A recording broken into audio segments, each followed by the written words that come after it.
Welcome to Books and Beyond with That Guy Jay. I am your host, That Guy Jay. We're actually not going to be doing the watch of the day today because my guest CJ from CJ Talks Books actually joined me for this segment as he usually has a watch on in his videos. If you don't know who CJ is, he is an amazing creator. He's a mutual of mine on Book Talk. He makes fantastic TikTok content as well as content over on Instagram. He has a great community on both platforms. In this episode, we go through his content creation journey and about some of the books that he's currently reading. But, anyways, let's just get into it. But, real quick, if you're enjoying these videos, please make sure that you subscribe, drop a like, comment, hit any of the buttons. It really helps a ton, and I totally appreciate it. But let's get to this week's guest, CJ Talks Books. Welcome to Books and Beyond with That Guy Jay. I am your host, That Guy Jay, and normally I do this part by myself before filming, but I have noticed in CJ's videos that he usually has a watch on, so I'll include him here. My watch of the day is a vintage Omega from the early 1960s, late 1950s. This was actually a gift I got recently from someone on Book Talk, which was amazing. That watch looks incredible. I have a fossil here. I don't know too much about watches myself, but I do love this one. You'll often see me in videos wearing this. I have a few other fossils too. I have one with a leather band that I like quite a bit, but it doesn't work anymore, unfortunately.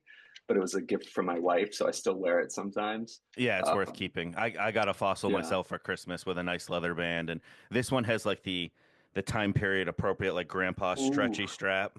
yeah, I I've like kind of that. always wanted to try those. They're a little dated, but no one really uses them anymore. But my grandfather's watch used to have this.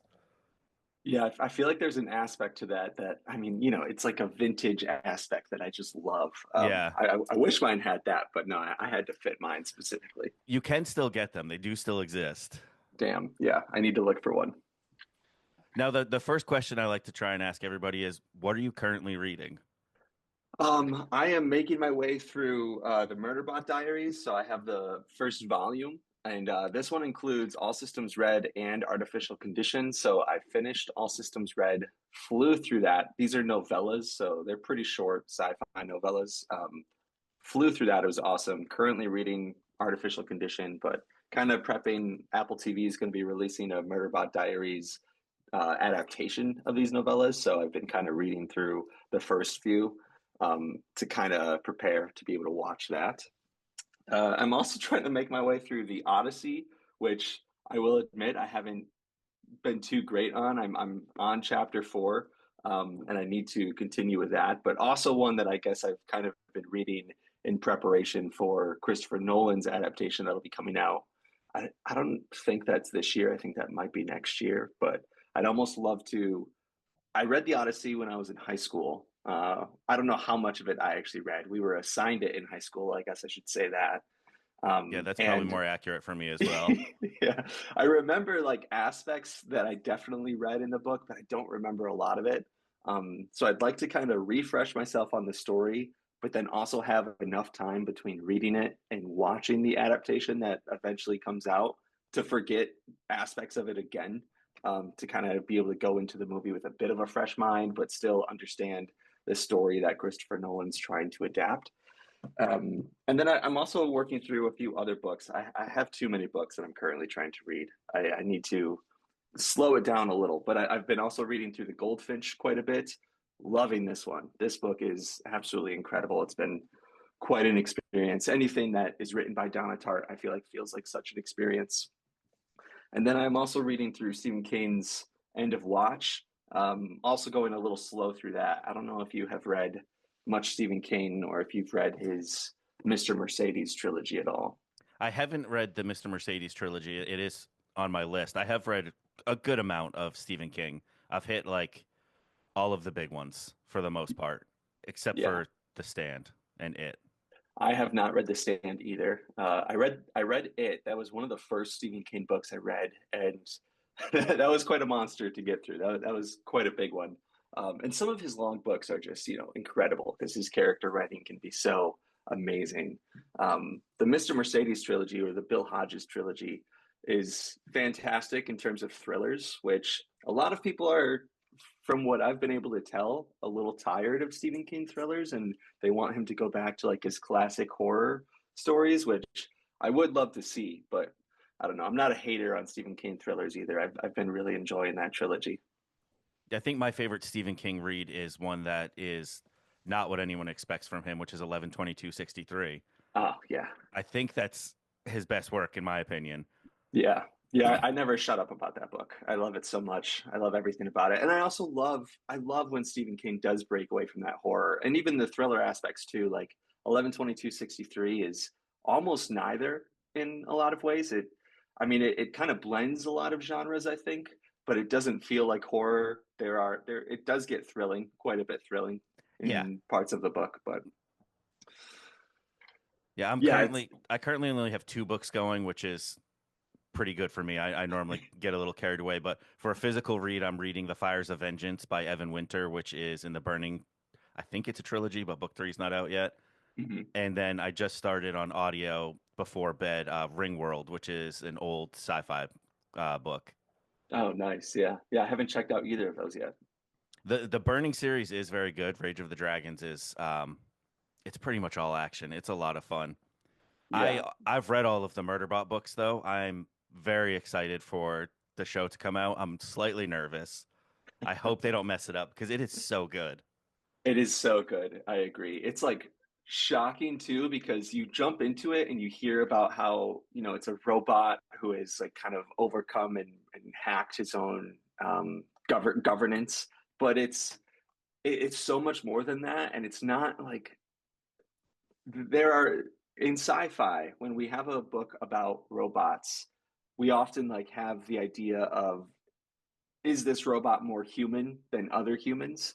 And Murderbot touches on that, but it also touches on the idea of just wanting to relax, not wanting to be bothered, which I think is something that we can all relate to, but we don't necessarily think of it as like completely human elements, especially in terms of other sci-fi works.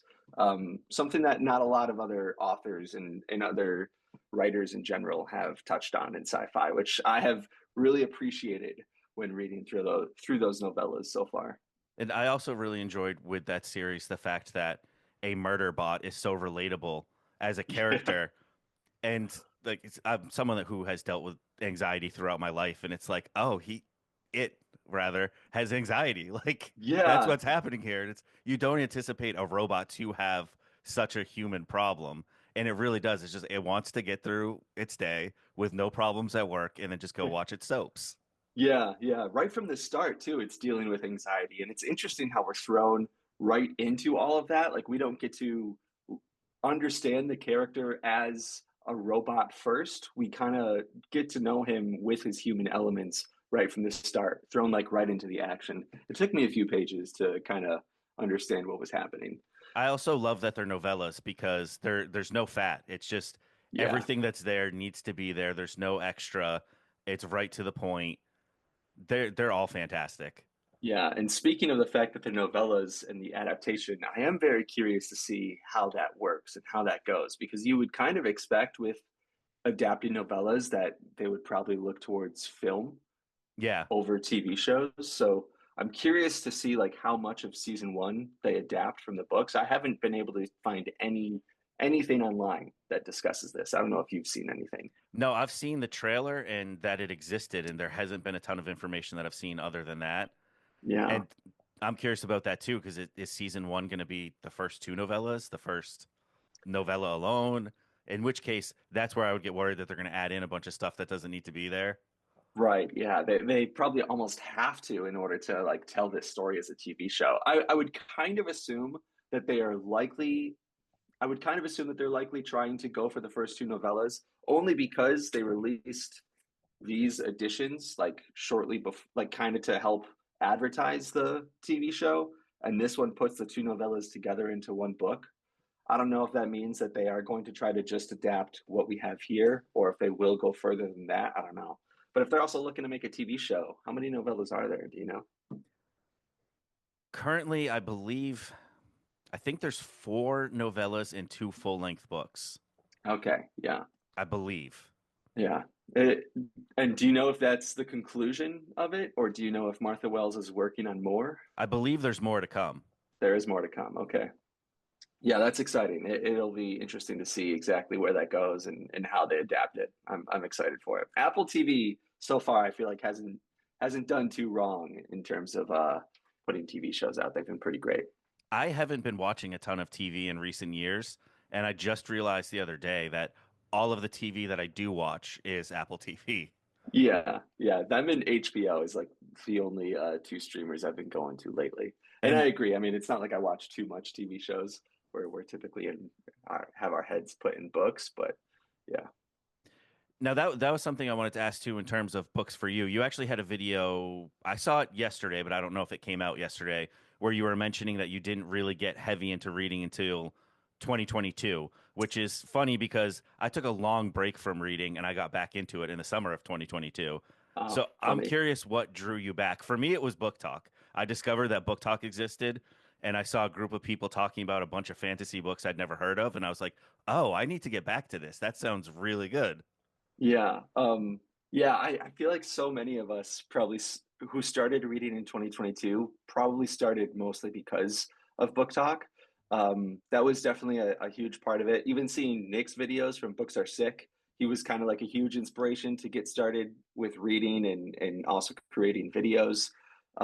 There was also, I don't remember when it dropped. I think it was during the pandemic, but when the TV show Normal People came out, um, my wife and I binged that like a few times during the pandemic. Absolutely loved it. Loved everything about it. Went off and read the book and enjoyed the book, but I didn't keep reading consistently after that. And then the movie was coming out in 2022 of Where the Crawdads Sing, which was starring Daisy Edgar Jones from Normal People. And I really wanted to watch that movie. But before I watched the movie, I really wanted to read the book. So that was really the first book that I picked up. And there was something, I don't know, it's not like I look back at that book, it's like incredible, but there was something about that book that I just connected with the characters more than I had in previous reads of books that I've read throughout my life. And there was something about that connection that just kept me going and kept me picking up more and more books. And then also like getting into the book talk space, that motivates you to keep reading as well because you're getting all these great recommendations and comments. You're seeing all these other creators who are making awesome recommendations, finding people who have similar tastes as you, as well as finding people who have completely different tastes of you that you never would have thought to pick up a book like this. But the way they're selling it just sounds so good. So, a lot of it was just like in the moment how I was feeling, but then book talk also kept me so motivated to keep going back to books and keep picking them up. Um, and now it's almost like I don't think there's anything in terms of media that I would be able to connect to like I connect with a book. When I go and watch like a movie or a TV show, they're good and they have visual and audio elements that can really help with storytelling. But I do not in any way connect with characters in that medium of storytelling like I do with books. Yeah, there's something special to book characters. It's kind of funny because when I look back at how I started my reading journey, because in high school, I refused to read. I just absolutely wouldn't do it. And then in my early 20s, the Da Vinci Code came out, which I also know that you just recently read. And I read Yeah. it probably about a year after everybody else. But for back then, like it was such a big phenomenon, and there wasn't really the same social media presence that there is today. But everybody had read it, and I was like, all right, I have to at least see what this is about. And Hmm. looking back, it's like it's a very fun book, but it's not the most amazing book I've ever read. But there was something about like that time where I connected to it, and for like 10 years, I didn't put books down after that. And then I had a kid, and life gets busy, and I got away from it a little bit. But Yeah, that's an awesome story, especially because I just feel like I can connect with it because I didn't read very much in high school either. I've always had a fascination of books. I've always loved going into bookstores. I just was never much of a reader when I was growing up.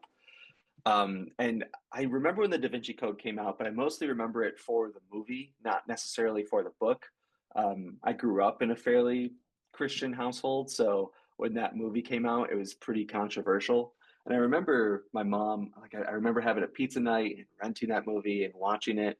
Not that I remember too many details from it, but I remember it being fairly controversial. And I can only think about the viral ability of that story if it was to come out today Oh instead of yeah. when it did, and how well it would have made its rounds around TikTok from that controversial standpoint. But then also, it is a thriller, and it's not like it's, life changing in any way.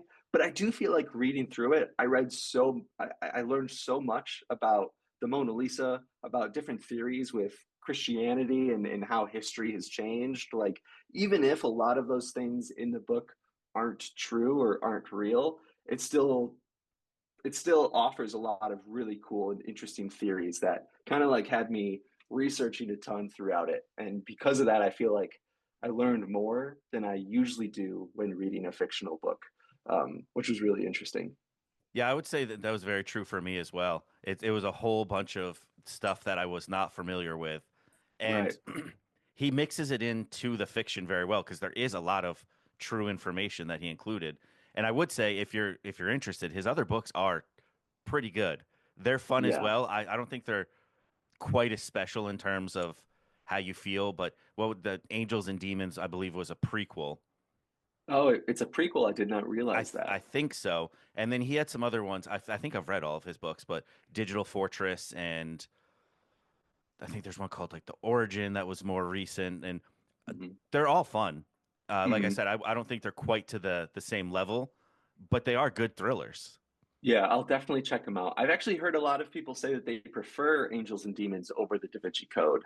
Um, I don't know how I would feel, but I definitely at least need to check that one out. I'd likely check the other ones out too, just because I did enjoy Dan Brown's writing, as well. Like, I feel like, I always love a good thriller with good short chapters that share a lot of different perspectives. And the Da Vinci Code was really good at that. Like, he would jump around a lot between the minds of different characters, and I never felt like I felt lost, or I never felt like I didn't really understand what was going on, and I never felt like I wasn't connecting with the character either. I never felt like I was reading through a chapter and just wanting to get back to someone else's perspective. I always was enjoying the direction that he was taking us in. So I definitely need to check out some of those sequels or prequels. Yeah, the short chapters really suck you in. Whenever I Yeah. think of the Da Vinci Code, I'll think of there was a Family Guy bit where Stewie was reading the Da Vinci Code, and he's like, "And the chapters are so short that you feel smart." And it's like it's not necessarily that, but a little bit that too. It's like you're flying Yeah. through it, and you're like, "Oh, I'm really making progress with this." Yeah, sometimes I like being on my Kindle and like increasing the font a little bit, so I'm just like swiping through pages so quickly. Yeah. Now, when you did read before Book Talk, what was your genre then, and has it changed because of Book Talk, would you say? Ah, what a great question. My genre before Book Talk definitely would have been horror. I was mostly reading Stephen King then, and I was reading a lot of his horror books like Misery and The Shining. I haven't read Doctor Sleep yet. I need to reread The Shining, and then I'll read Doctor Sleep. But I would say that, and then as well as fantasy. I mean, I would read some classic fantasy like Lord of the Rings. I didn't really get into like too much new fantasy until Book Talk came around, and I started to learn a lot about which ones I should be picking up. Because the tough part too is like, without something like Book Talk as a resource to understand which books I should be going to, you have to go into a bookstore and like literally be reading the back covers of almost everything to try to figure out what you should be reading, or asking an employee there. Um, Book Talk, like as a resource to kind of decide which books to pick up and which ones to let alone, or at least to not make a priority, has been incredible. And so I feel like because of that, I've been able to find so many more books. And I've also been able to find kind of more genres like you're talking about. I've always loved sci-fi as a genre, but I've never really picked it up too much as books. And I feel like I've really started to go towards that genre as like my favorite area to pick up and read. I feel like it fantasy can do this too, but sci-fi is very speculative. It really has a lot of messaging and thoughts about society as a whole, where we're going, but also like where we've been, what we're doing now, like the choices that we make as a society and how that can impact our futures, impact future generations, impact the world itself. I love those books. I think they just make me think so much more than most other genres do. I've also never really been into nonfiction. I've read a few nonfiction books, but the more and more, like the longer and longer I'm reading and seeing recommendations by people on Book Talk and Bookstagram as well, the more I start to feel like I would really love to jump into some nonfiction books, especially some true crime books. Um, I just feel like I feel like I'm missing out on a whole genre that I haven't really even touched upon yet. Yeah, nonfiction is something that I've read on and off throughout the years, but it was usually just history related. Hmm. And one thing that I picked up from Book Talk that I didn't expect is memoirs. And not just like celebrity memoirs, just people that I hadn't even heard of. Like there's one, I believe it was called, I'm just trying to look at my phone real quick. I think it was called, yeah, In the Dream House by Carmen Maria Machado. And it is told in such a unique way. It absolutely blew me away. And it's about a woman who's experiencing domestic violence in her relationship with a girlfriend. But the way she tells it is almost like she's writing a story. And it Wow. blew me Yeah. away. And that was one of the first memoirs where I was like, oh, this is really a whole untapped area of books that I've never considered before.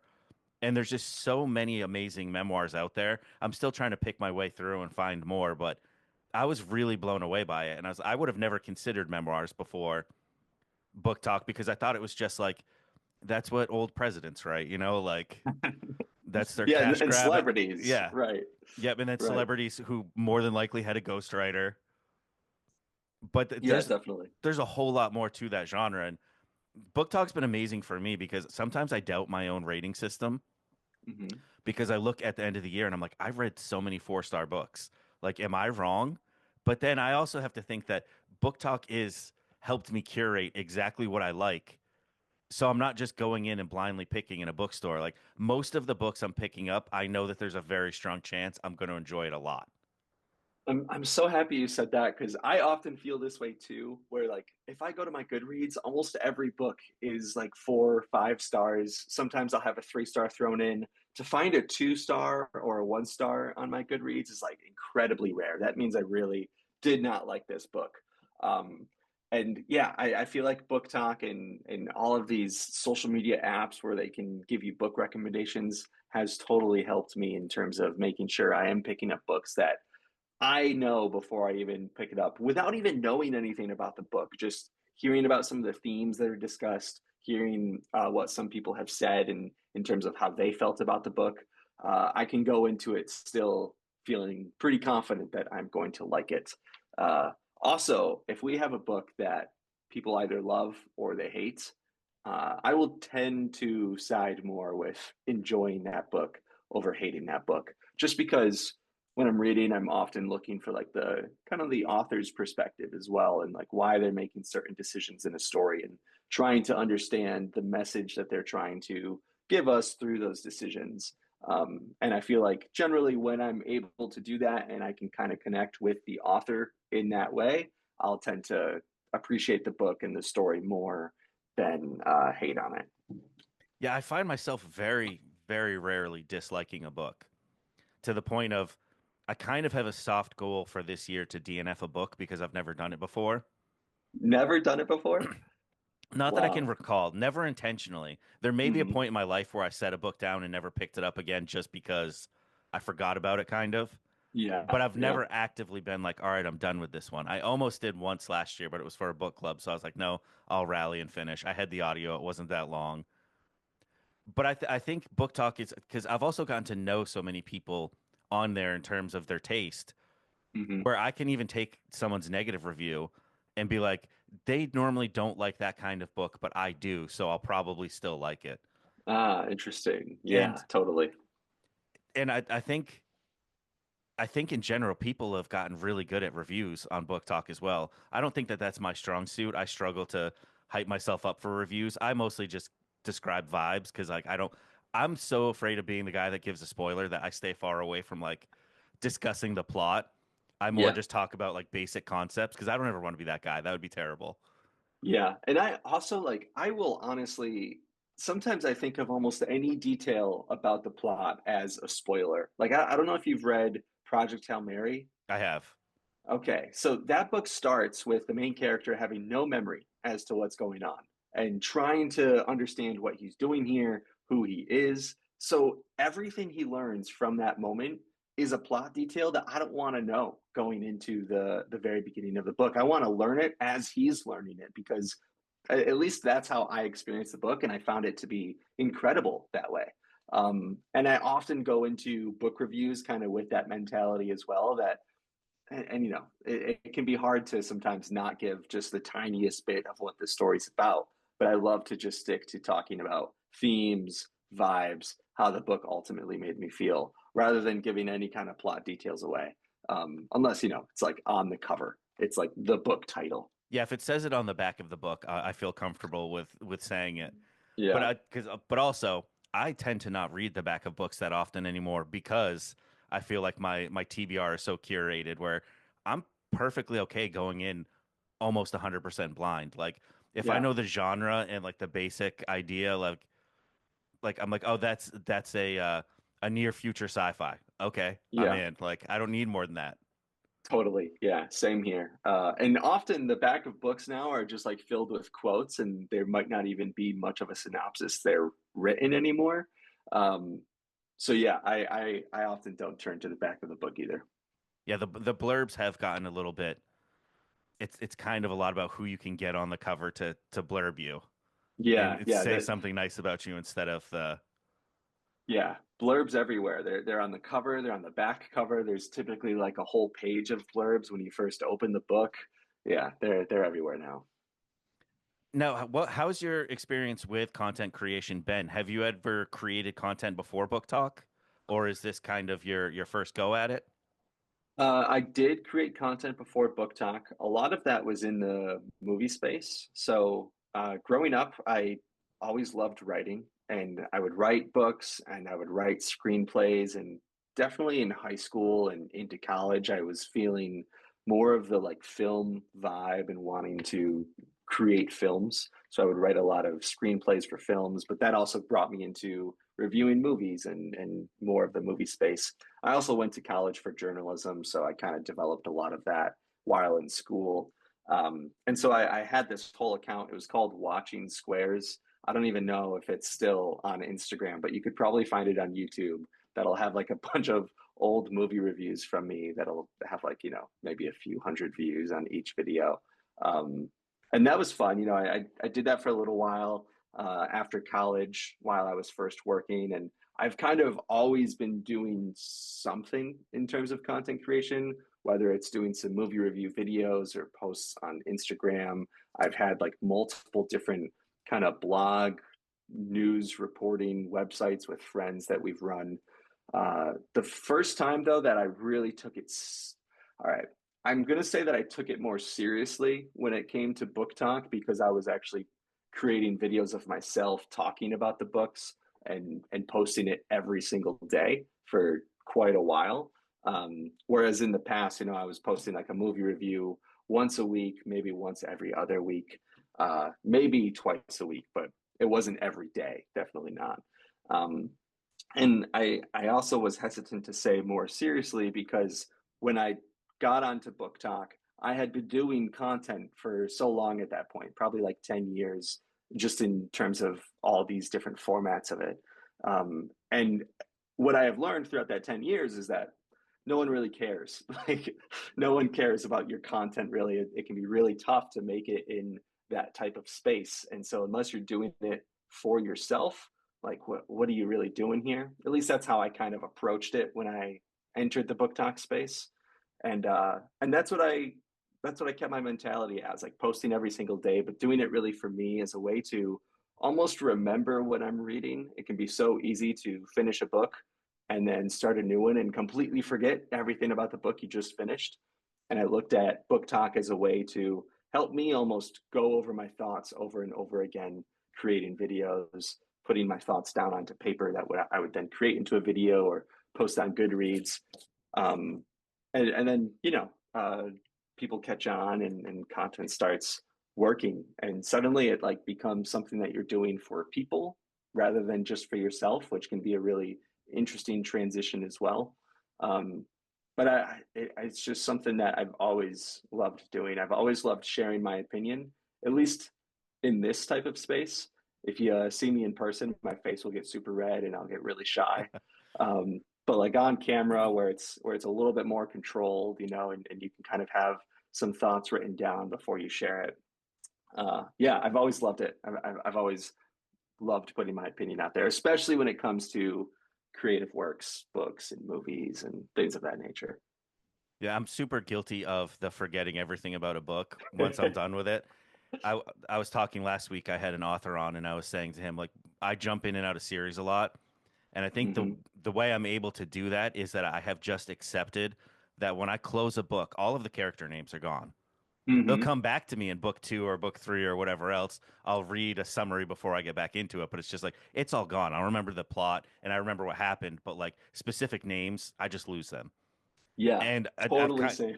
kind of just accepted that. And I think that's also why I'm a little nervous sometimes doing reviews because I'm like, I'm not going to remember the names in the middle of talking about this. Yeah. And so that's something that I'll tend to stay away from in my reviews as well. Like I'm not going to mention character names as much because again, not totally going into plot details outside of just mentioning maybe who some of my favorite characters were in the story. But because I'm not speaking to characters so much, that tends to happen to me a lot where I will not remember character names from a book I had just read. Even in Murderbot Diaries, which I'm currently reading through, and those names are a little complicated. But like I could barely tell you any of the names that are in that book right now at this moment. Yeah, they kind of just wipe away, and I do that a lot too, where I'll read a series, but I do not read books back to back because I need like a break from the author's language and that specific story and jump into something else before I go back to that series. And that's also brought me into the where when I'm reading through a trilogy or I'm reading through a series, I really need every book to be its own story, like have its own beginning, middle, and end. I can't stand when a series doesn't do that, when it kind of just flows from one book into another, because I need that break. I need that finale moment so I can go off and do something else before jumping back in. And hopefully, if the author does it right, they'll like add in a little bit of nuance and details where it's needed within a sequel book without going too far, of course. Yeah, I don't need the first couple chapters to be a retelling of Right. the end of the last Yeah. book. But no, I Yeah. definitely agree with that. And someone was joking with me once, and they're like, "Oh, what? Do you have commitment issues with series?" And it's like, I think it's actually the opposite. I really, really love once you've done the world building with me. I love that I can just jump back into that world and feel cozy and comfy, and even if it's not a cozy book, Yeah. but it's like I'm familiar with this. I don't have to relearn anything, and so I think that's there's part of me is I don't want it to end. I Yeah. really don't ever want a series to end, so I kind of spread it out, and that's why I have found I love long series. Like I think I'm on book four of the Expanse series, and there's nine of them and a couple of novellas, and it's like I can live here for a couple years happily. It's fantastic. Yeah. Those are big books too, right? Yeah, but if I read two or three of those a year, which has kind of been my pace so far, it's Hmm. perfect. I can Nice. jump in whenever I want to. I know the gist of what's going on. I'll remember Hmm. the characters' names as we go. Right. Yeah. Yeah. Yeah. Totally. And a lot of it for me too. Like I can keep going through a series, but I'll burn myself out a bit, and I don't want to get to the third book, the fourth book, and not care as much because I'm burning myself out. I want to make sure I'm going into it with a fresh mindset that will allow me to like fully enjoy that book without feeling any kind of burnout. And that might just be a personal thing. Maybe other readers who are able to just go back to back to back never deal with any kind of series burnout. But that is something that I definitely deal with. And if I'm not careful about it, then I will likely DNF that series, even if it's like incredible. Yeah, I'm with you there. I think because I also think I'm a big mood reader where even the time of day can impact which book I want to read. And I think if you force yourself to read a book that you're not in the mood for, you're going to have a worse time with it. You're going to judge it differently, and you're more than likely going to enjoy it a whole lot less. Yeah, totally. Where it's Totally. like there were some books, like when I was reading last year, I read A Little Life. It was hard to What want a to pick. book. It was, yeah, I loved it, but Yeah. it was hard to want to wake up. And I try and read every morning with my coffee. Yeah, That wasn't one that I wanted to pick up to start the day. It's just I know. it's heavy. It's Yeah. fantastic, but it's like that was like an afternoon and evening book. Like That's why I tend to have more than one going. I keep a, I haven't been doing it lately, but I usually keep a book in my car at all times just in case. Hmm. Call it my car book. Usually have one audio going and then one physical book at home. So I always have Hmm. choices. Yeah, yeah, totally. And I've never considered myself to be much of a mood reader because if I have like a priority stack of books that I'm planning to read next, like typically I would get to those books like as I plan to. But also, like the more and more I read, the more and more I feel like I become a mood reader and want to kind of jump around. And also, the more and more I like build up this collection of books, the more and more I build up this collection of books behind me, it kind of like allows me to treat it like a library, and I can decide which book I want to read next. And having all of those choices can be like incredible, but it can also lead to a lot of mood reading where I'll start a book and I'll be 30 pages in and I'll decide, I think I want to read this one instead, and I'll jump into that one. And I love that. I have a large physical TBR as well. And when I finish a book, I feel like I get to go book shopping. Yeah, It's in my own bookstore in the living room, but I go pick up books off the shelf. I consider it, and sometimes I'll take all day to decide. But yeah. it's really fun to not know what you're going to read next, and just because you're in a series, know that you're not going to jump into book two. Yeah, yeah, I kind of love that like shopping mentality at my own house. Just searching for vibes, like which book is going to give me the type of vibes that I'm looking for right now. Exactly. What Yeah, kind of mood am I in right today, this second? Which one's gonna to fit in with that? yeah, yeah, exactly. Now, what has been your favorite part about content creation? Is it the Um, creating? Is it the people you've met?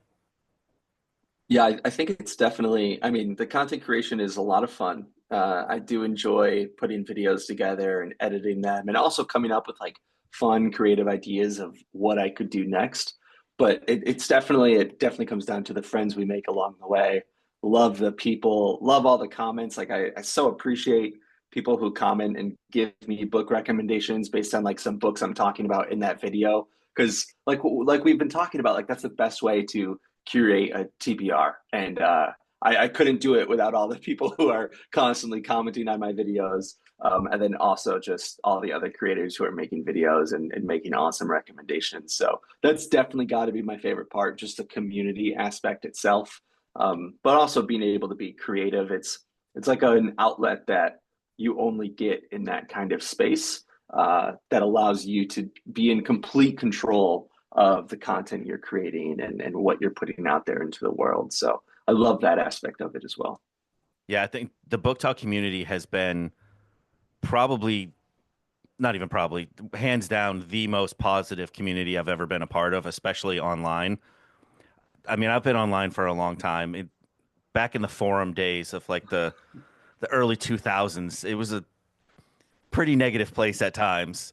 Right. And like I've existed in different, I grew up very into cars, so in the car community, and it's like there's a lot of negativity in there as well amongst different, sub niches and everything. But book talk in general has been so amazing because regardless of your genre, everybody seems to get along for the most Right. part. Like very little drama.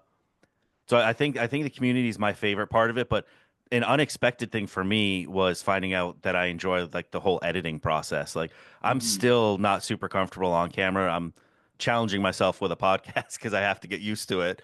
You're doing great, man. But it Yeah. it took me a year on Book Talk to even make my first video, and I was not in Hmm. it. And it was of my Hmm. bookshelf, and it had an audio.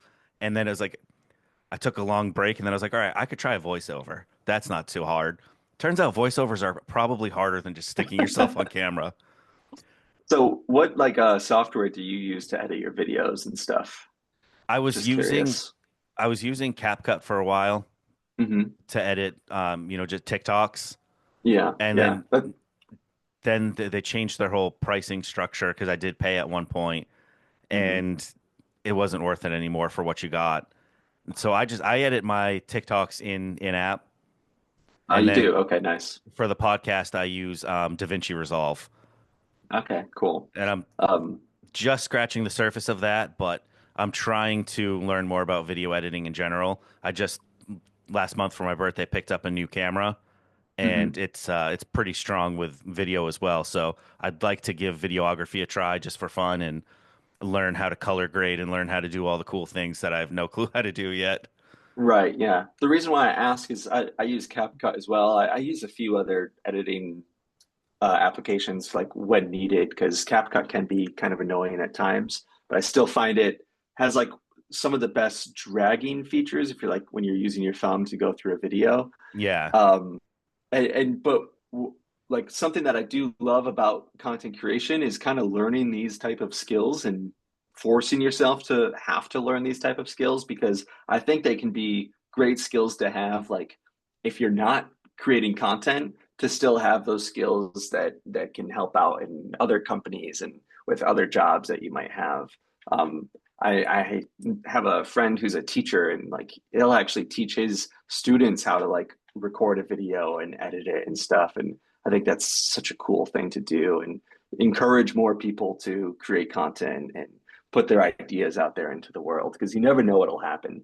Um, and I mean, I still feel like I don't feel totally comfortable on camera. I try to ignore my face every time I'm recording and just try to not pay too much attention. And like I'll always see moments where like, this face looks so bad in this one moment, and I just try to leave it because I think a lot of people, when it comes down to it, they don't care. They're not paying attention to that degree, not as much as we're going to judge ourselves, you know.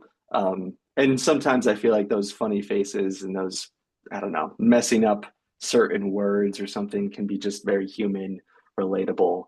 Uh, so I try not to worry about it too much. But yeah, there's always that voice back there that's like, you look so stupid right now. Yeah.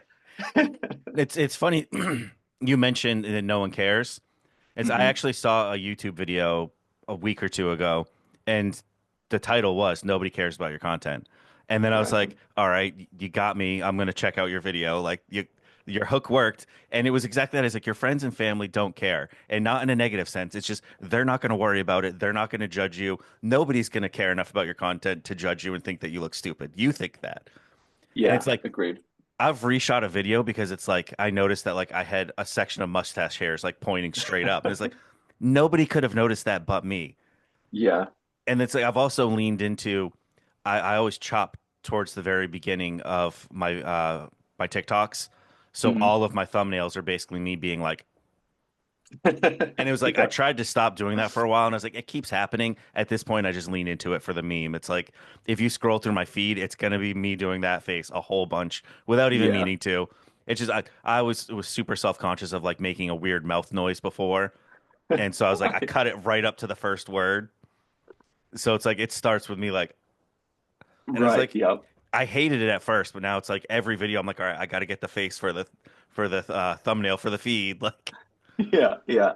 And I mean, I think like even if when I say people don't care, I do generally agree that for the most part, your friends, family, strangers on the internet aren't going to care too much about the content you're creating. And if they do, and if they judge, in my opinion, that means that you're likely doing something right. There's probably something in that element that there's probably a little bit of jealousy maybe there. yeah, And you're probably doing something right.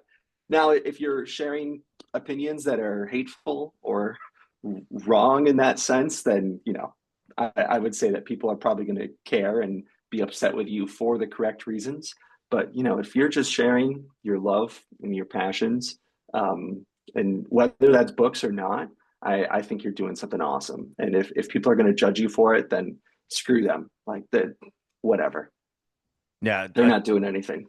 I totally agree, and it's like I think so many people have been able to find their community within their niche of reading. There's the author I was talking to last week. His name's Maurice Africh. He just came out with a book called Cello's Gates. Fantastic. Mhm. But he was saying how him and his wife always say that if they meet anyone that says they're not a reader, they're like, you just haven't found your genre yet. And I'd never thought about it that way. And I think that's super true. And I think if you're not seeing people who read the same types of books as you on Book Talk, you just haven't found them yet. Because I really think Right. that they're there, every subgenre, even the elitist who think that only the classics count. I try to stay away from those, but like they're there if you want that. But if you also Yeah, just want to read romantasy, there's plenty of them too. totally. As well as formats as well. Like there are some people who will say that audiobooks aren't actual reading, but like, and you'll find those different corners on TikTok and on Book Talk of people who are only listening to audiobooks and people who hate audiobooks for some reason. But yeah, you'll find all sorts of opinions, and that's where some drama can really get started on these apps. But for the most part, I feel like my algorithm will stay away from a lot of that. I feel like I don't see a lot of that popping up on my feed. I know it exists, but I'm at least happy I'm not siloed into that part of Book Talk. Yeah, I don't see a ton of it either. That every now and then it'll pop up with, I feel like it's like twice a year, someone's going to pop up and say that, reading smut books is anti-intellectual. Right. It's like in 3 or 4 times a year, someone's going to pop off and say that audiobooks don't count. Yeah. Yeah. Exactly. It's Audiobooks are ridiculous. And fantastic. I hear a lot of people talk about audiobooks is the only way they can read because they have young kids. And I think mhm, back to when my daughter was young, and I'm like, that would have been a game changer. I like she's almost 16 now, so audiobooks were okay. not prevalent back then. Right. And it's Right. like that would have been so great just to be able to stick an earbud in while she's watching, Sesame Street because it gets exhausting watching the same episodes over and over again of her shows. Or even when she was, napping or doing anything where it's like I couldn't fully commit to a book, but an audiobook would have been great. It's like that I personally don't understand how anyone can have anything against them. It's a different way to take in the same story. Yeah, I completely agree. I struggle with audiobooks sometimes, unless I'm cleaning or driving or going on a walk. Like I will often lose myself in an audiobook, and then the tough part with an audiobook is not knowing like how far I need to rewind to get back to where I was paying attention. Whereas like a physical book, I'll know like, oh, I can go back a page if I feel like I lost myself Yeah, if you reading this zoned out for a specific minute. page. Yeah, exactly. Audiobooks, I struggle with that a little bit more. If I'm driving, cleaning, or walking, though, then it's very easy for me to keep my full attention on that book, which is nice. I've also really gotten into immersive reading, which is where you have the audiobook going and you're reading the book at the same time. It doesn't work for every story, in my opinion, but there are some stories where I've done that and it's just like, it makes the experience so much better. And it helps me sit there and like truly read for like 4 or 5 hours without much of a need to break, which can be rare for me to be able to do that just by reading a physical book. Immersive reading it's become my favorite way to read because with either reading or audio, I do tend to at some point my brain just goes to other things.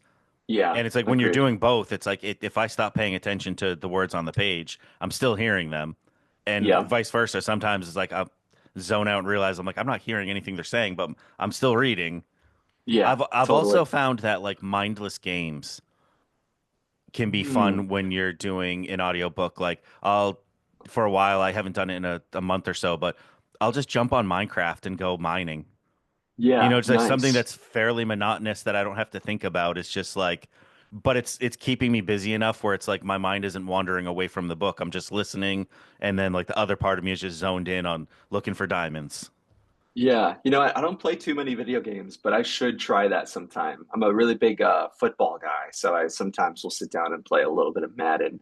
And I should try that with playing Madden because that's a fairly mindless game. Like if I sit down and play a game or two of that. Yeah, it's something to keep your hands busy so Yeah, that you because you kind of forget that you're listening like and until you notice until you're like I'm not doing anything and then that's where I feel like my brain wanders.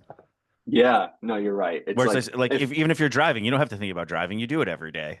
yep, yep. So yeah, and same with cleaning too. It's very mindless. Like you're not really using your head. Your hands are just moving in a very natural way. You're not thinking too much about it. So it's very easy to put on an audiobook and kind of just let that take over while you're going through the motions. Yeah, Um, perfect for chores. Cooking is another one I love to put on an yeah, audiobook in the kitchen. totally, totally. I've been working my daughter's not a reader. I'm trying very hard. I've bought her a lot of books. She's a horror girl. She loves horror movies.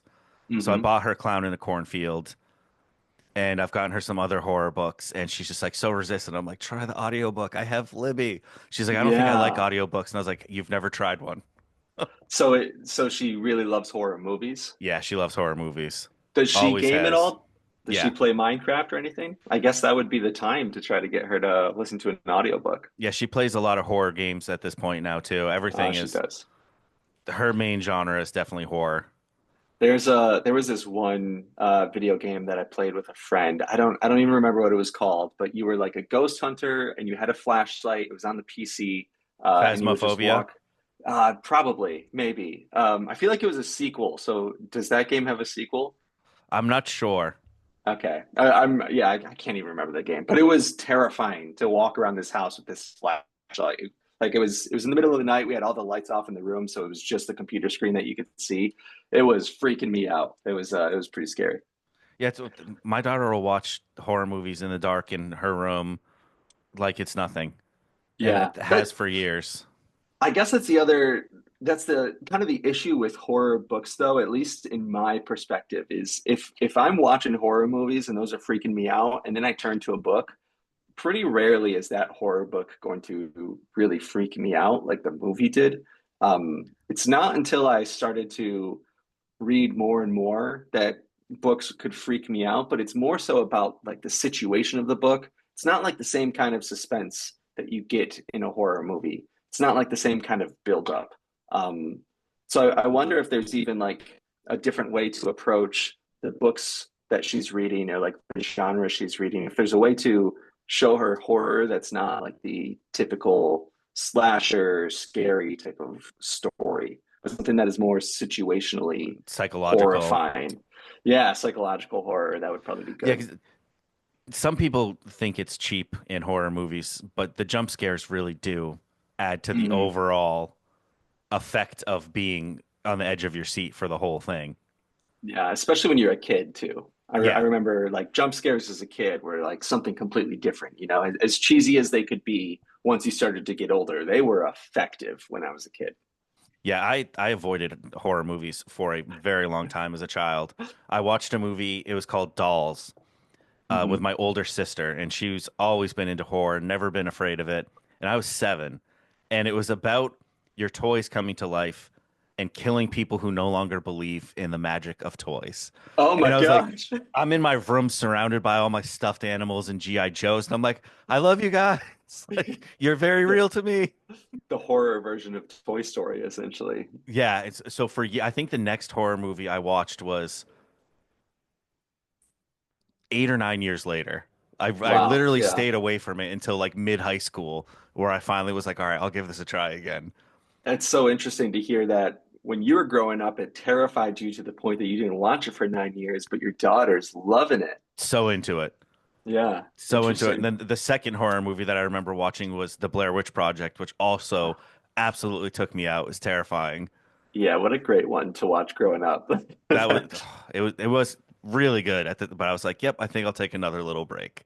Yeah. My first horror movie that I remember was watching The Ring. I watched it on cable late at night one night. My dad told me not to, and I did it anyway. And I had nightmares all that night. And he told me this is exactly why you shouldn't have watched The Ring. It had a little bit of the opposite effect to me. Like it kept me up all night because I was terrified. But then I kind of loved that as well. Like I loved that feeling that fear. Like it, I could understand that it's not real, and so feeling that much emotion from something that's not real was so interesting to me to the point that like I almost kept chasing it like a drug, I guess you could say.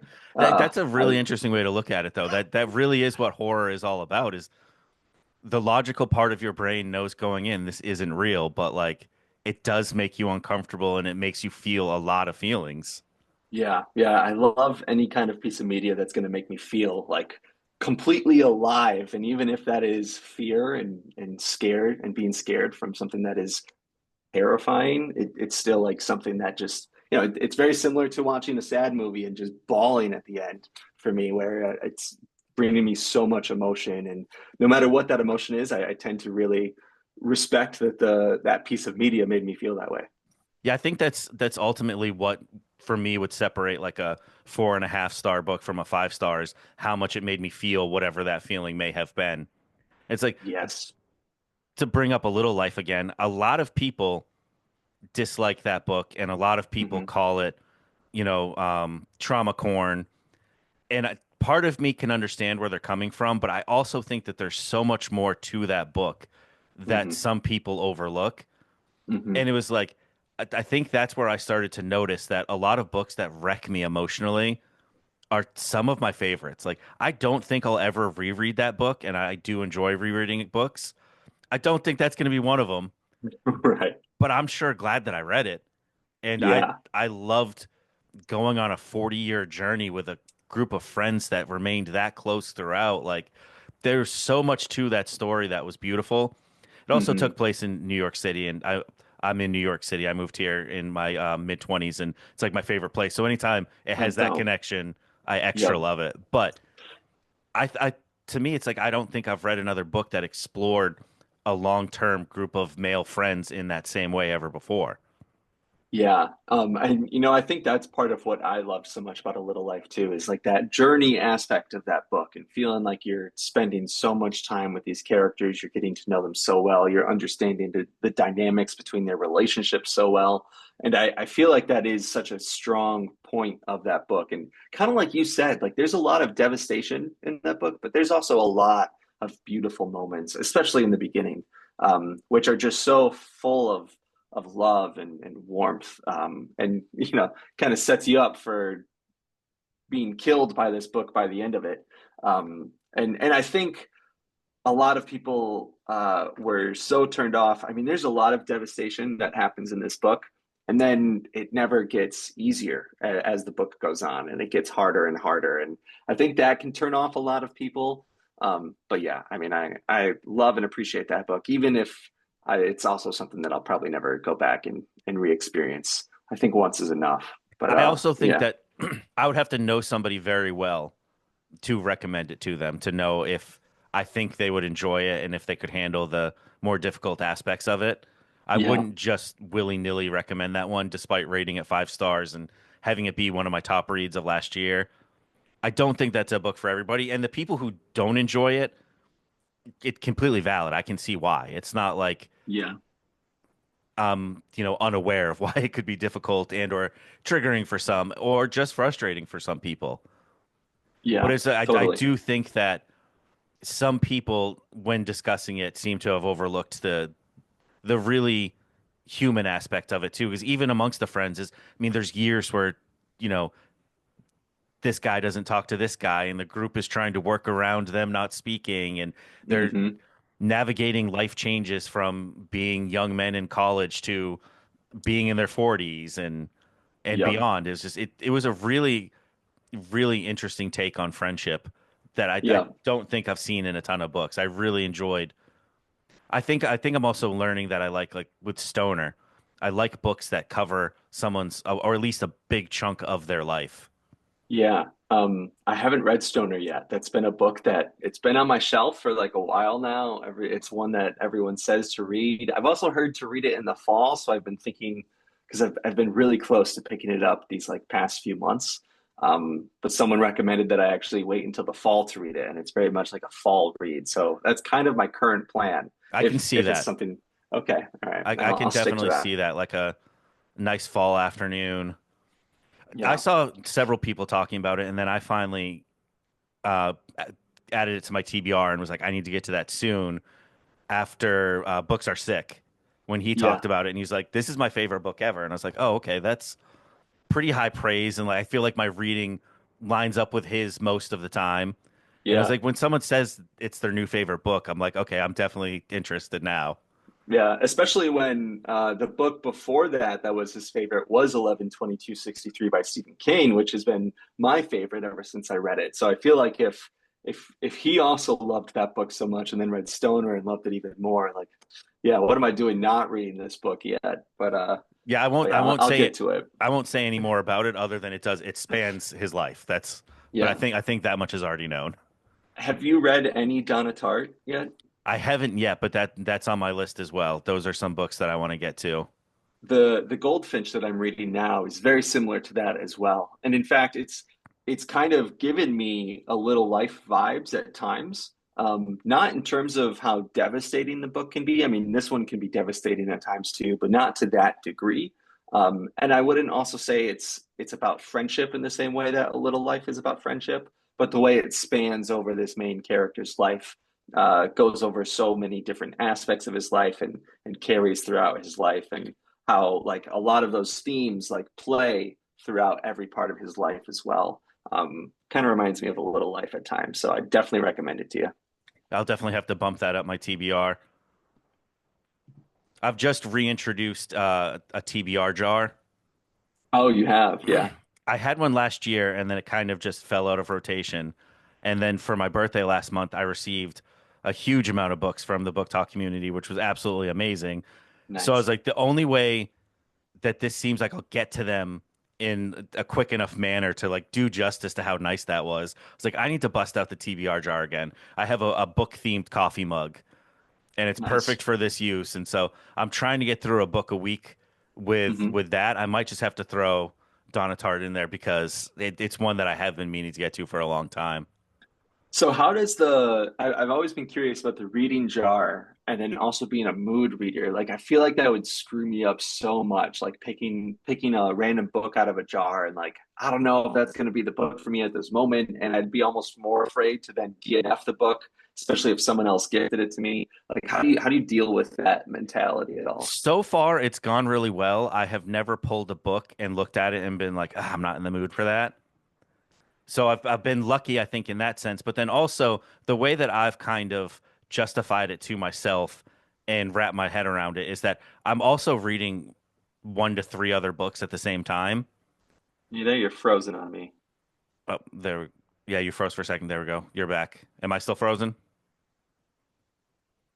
Can you hear me? I can hear you, but you're not moving. Yeah, I can't really understand you. Let's get Okay. 1 second.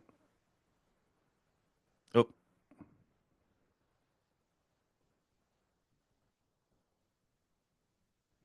how about now? There we go. Yeah, we're back to normal. But yeah, the way I've kind of wrapped my head around it is I'm gonna be reading one to three other books at the same time. Okay. So it gives me a little cushion where if I'm not in the mood that day or even for a couple days, I'll more than likely have time to come around to getting back into it. Yeah, okay. That makes sense. And there is also something that I found that it's very exciting as a mood reader to not know what's coming next in the sense of that like whatever I pull, I'm gonna read. I've committed to Hmm. this bit.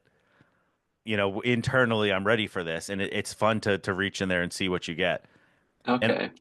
also it's like right now I think I have 16 books in there and Hmm. every single one of them was from my wish list and every single one of them was high up on my wish list. They're all books I really want to get to, so it's like there's no misses, I don't think. I could be Yeah, okay. wrong. Maybe I'll end up not liking one of them, but like they're all kind of bangers. Okay, yeah. No, that makes sense that they're coming directly from your wish list anyway. So, yeah, of course they're books that you're looking forward to reading. But That now makes if I sense. only read one book at a time like some other people, I don't think I could commit to this because that would be too scary. Yeah.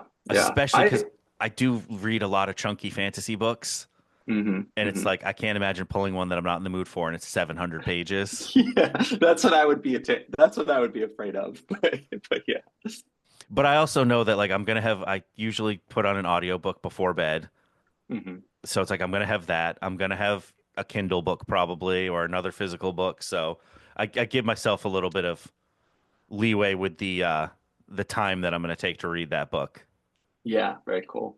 I really like to only have one book going at a time, but ever since the start of 2025, like I have not been able to keep to that.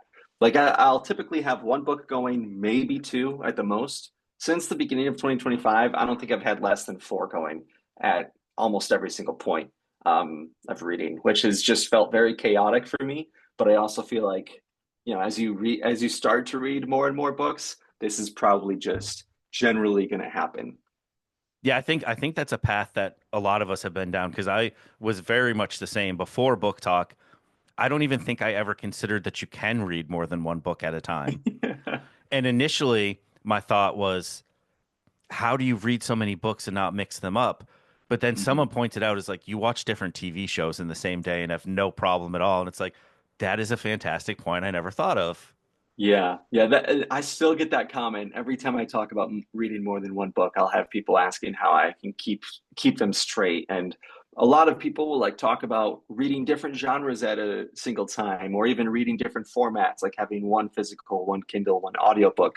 Um, I have not found to have too much of a struggle with it. Like I can read the same genre. I can read, have them all be physical books, have them all be ebooks, and it doesn't really confuse me too much because you're right. Like I'm able to focus on that specific story when I'm reading that book and not really confuse things too much. Yeah, it's like if I tried to watch Game of Thrones and House of the Dragon at the same time, that would probably get weird.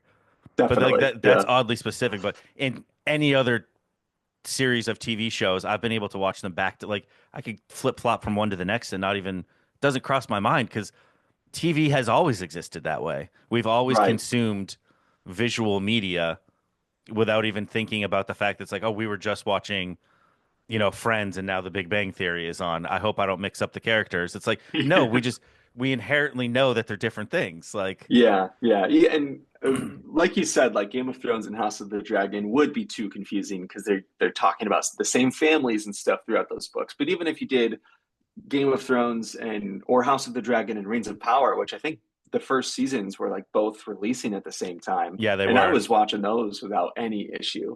Um, but yeah, yeah, totally agreed.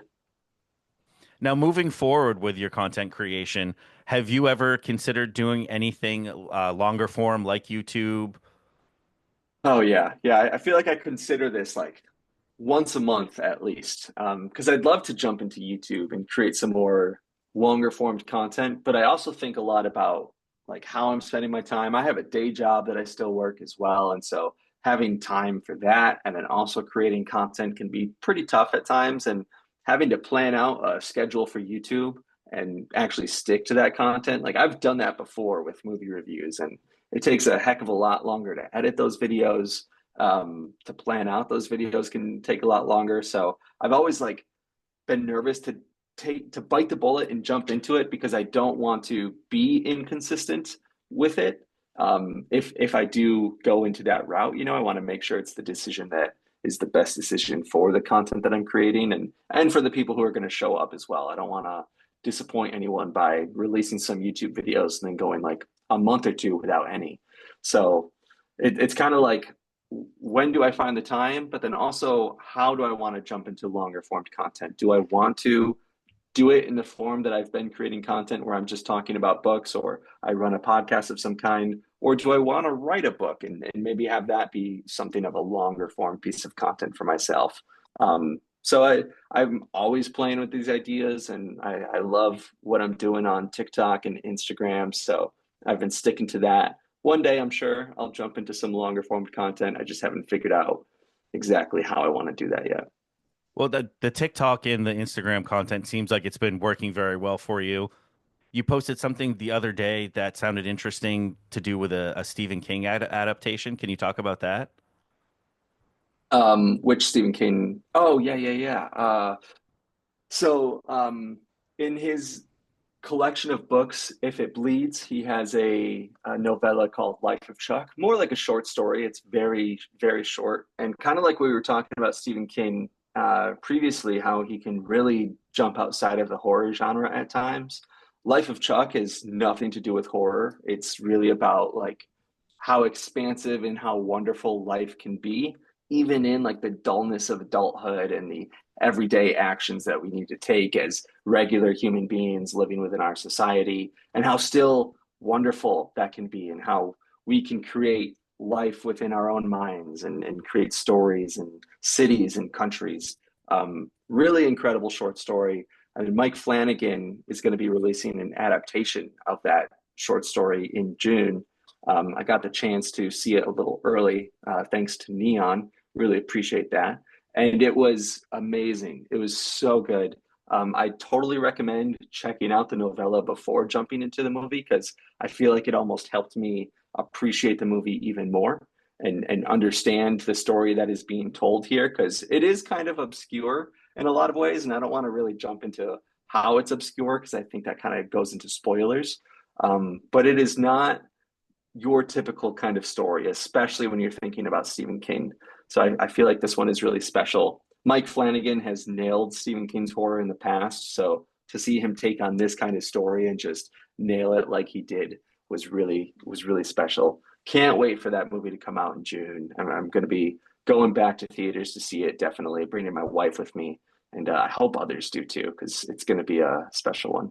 How cool to get an opportunity to see that a little bit ahead of time, though.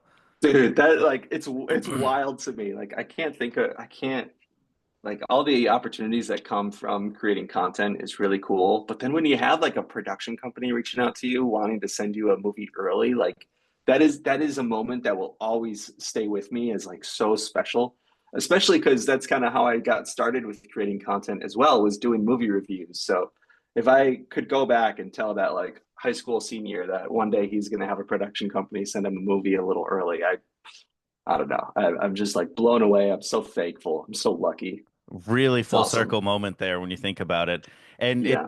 it's always amazing to me to think back when I first got TikTok. I originally got it because my cousin, she's quite a bit younger than me, and she told me to get TikTok so she could send me funny videos. Mhm. And I remember telling some friends about it, and they're like, "Isn't that kid's dancing app?" And I'm like, "No, there's great stuff on here. It's so good. Like you should check it out." And most of them didn't. And then for Mhm. so long, people considered this a silly little app, but it's like there's so many people who have similar stories to you where their content has really resonated with people, and they've grown this audience, and they've gotten the opportunity to do so many amazing things. And it's like I even think of myself as much smaller creator, but like I've gotten to connect with so many people that I never would have Mhm. met. And form friendships that wouldn't have existed in any other universe other than through this like silly little app. It's so Yeah. cool. Yeah. And it can be tough to find readers out there in like the real world, unless you're joining community book clubs, or just going to bookstores and talking to everyone you see. But in general, like majority of people I come by typically don't read too many books. So being able to have that community that you can turn to and connect with people who have read the same books as you, just like what we've been doing this past hour, Yeah. it feels so special. It's so nice to be a Yeah. part of that. It's definitely very cool. Zoom is actually giving me another 3 minute warning, so we can probably wrap it up here. I've taken Okay. over an hour of your Saturday morning. I thank you very much for joining me. This has been a great time. Yeah, yeah, no, happy to be here. So thankful for you to have me. And if anyone isn't familiar with you, I will be putting all your links in the episode description. So if you haven't seen CJ's content before, highly recommend you go check it out. Fantastic, thoughtful reviews, really fun videos. You will enjoy the content. Thank you, And Jay. That's really nice. if you're not sure about jumping into your own long form content, you can always come back on here. I would love to have you again in the future if you're interested. This has been a blast. Yeah, no, this has been awesome. Would love to be back. All right. And thank you, everybody, for taking a little bit of time out of your week to join me again on Books and Beyond with That Guy Jay. And I will see you again next week.